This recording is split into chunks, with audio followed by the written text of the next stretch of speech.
एक दिन की बात है। पड़ोस की मुनिया आंटी सविता के घर आती है और उसकी माँ के पास आकर कहने लगती है, अरे सविता की माँ कैसी है तू, और तेरे बेटियों का क्या हाल चाल है? पिता के साय के बिना सही तो रह रही है ना सब? हाँ मुनिया ताई, मैं तो अच्छी हूँ। तुम सुनाओ, तुम कैसी हो और कैसे आना हुआ आज यहाँ पर? सविता की माँ, मैं कह रही थी कि तेरी बेटियों के लिए एक बड़ा ही अच्छा रिश्ता लाई हूँ। लड़का शहर में इंजीनियर है और बड़े ही अच्छे लोग हैं। वो तो तेरे घर की दोनों बेटियों को देखने के लिए आना चाहते हैं। अगर बात जम गई तो तू अपनी एक बेटी का हाथ इस साल पिला कर ही देगी और उसे उसके घर विदा कर देगी। ठीक है मुनिया ताई, जैसी आपकी और प्रभु की इच्छा। मैं अपनी दोनों बेटियों को दिखा दूंगी। उन्हें जो भी पसंद आएगी हम उसी के रिश्ते की बात आगे चला लेंगे।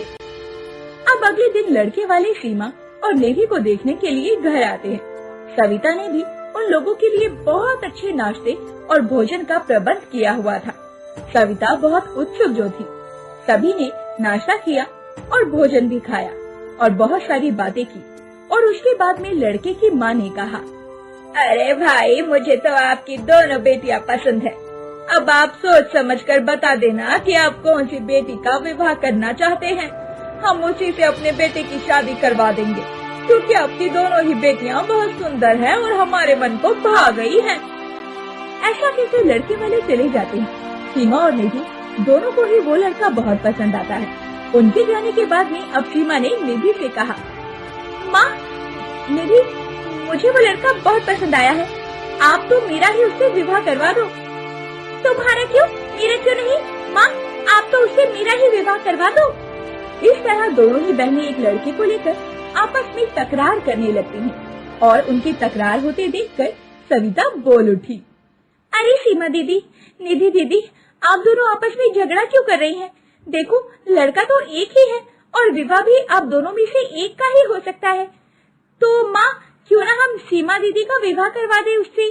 आखिर सीमा दीदी बड़ी है और उनका विवाह पहले होना चाहिए और इसके बाद हम कोई और अच्छा सा लड़का देखकर निधि दीदी की भी शादी करवा देंगे। हाँ सविता, तू बिल्कुल सही कहती है। हम ऐसा ही करते हैं। सीमा पहले बड़ी है तो पहले शादी भी सीमा की होनी चाहिए। निधि के लिए जो उसके नसीब में लड़का होगा उसे मिल ही जाएगा। लेकिन माँ, मैं कह रही थी कि निधि, मैंने कह दिया ना, सीमा दीदी की ही शादी होगी उस लड़के से। अब तू बेकार में यहाँ रूसने का प्रोग्राम मत बैठा। और सीमा, तुम भी सविता से अच्छे से सारे काम सीख लो। अब तुम्हें दूसरे घर जाकर मेरी नाक नहीं कटवानी है। जिसके बाद अब सभी घर वाले सविता की शादी के इंतजाम में लग जाते हैं और बहुत मेहनत करके पैसों का इंतजाम करते हैं।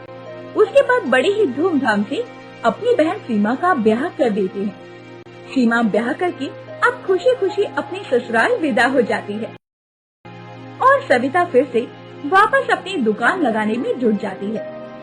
एक दिन की बात है। निधि अपने कमरे में बैठी हुई थी और वो सीमा की शादी से बहुत जल रही थी और उसे सारा गुस्सा सविता पर आ रहा था, क्योंकि सविता के कहने पर ही उनकी माँ ने ये फैसला किया था। निधि ने गुस्सा होते हुए खुद से कहा, सविता ने मेरे साथ अच्छा नहीं किया। उसने मेरी जगह सीमा दीदी का विवाह करवा दिया। अगर आज वो मेरा विवाह करवा देती तो बड़ी शान और शौकत से आज मेरी विदाई हुई होती। लेकिन कोई बात नहीं, मैं उस सविता से इसका बदला जरूर लूंगी। वो काली कलूटी मेरी बहन जिंदगी भर याद रखेगी कि उसने मेरे साथ कितना गलत किया है और इसका हर जाना तो उसे भुगतना ही पड़ेगा। अगले दिन निधि सविता के पास गई तो सविता गुपचुप और चाट का मसाला तैयार कर रही थी। तभी निधि ने भोली सूरत बनाकर सविता से कहा, सविता, तुम क्या कर रही हो? लाओ, मैं भी तुम्हारी मदद करवा लेती हूँ। ऐसा करो, ये मसाला तो मैं बना देती हूँ, तुम कोई और तैयारी कर लो।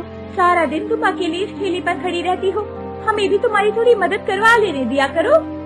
अरे दीदी, आप मेरी मदद करोगी? मुझे तो बहुत खुशी हो रही है। ठीक है, आप ये मसाला तैयार करो, तब तक मैं बाकी के काम अच्छे से देख लेती हूँ, ताकि जब ग्राहकों की भीड़ लगे तो उन्हें किसी भी तरह की कोई परेशानी ना हो और सारे ग्राहक हमारी गुपचुप और चाट आराम से खा पाए। और ऐसा कहकर सविता चली जाती है और निधि चुपचाप से सविता के बनाए हुए मसाले में जमाल गोटा मिला देती है। अब सविता ठेला लेकर चली जाती है और गुपचुप और चाट बेचने लगती है।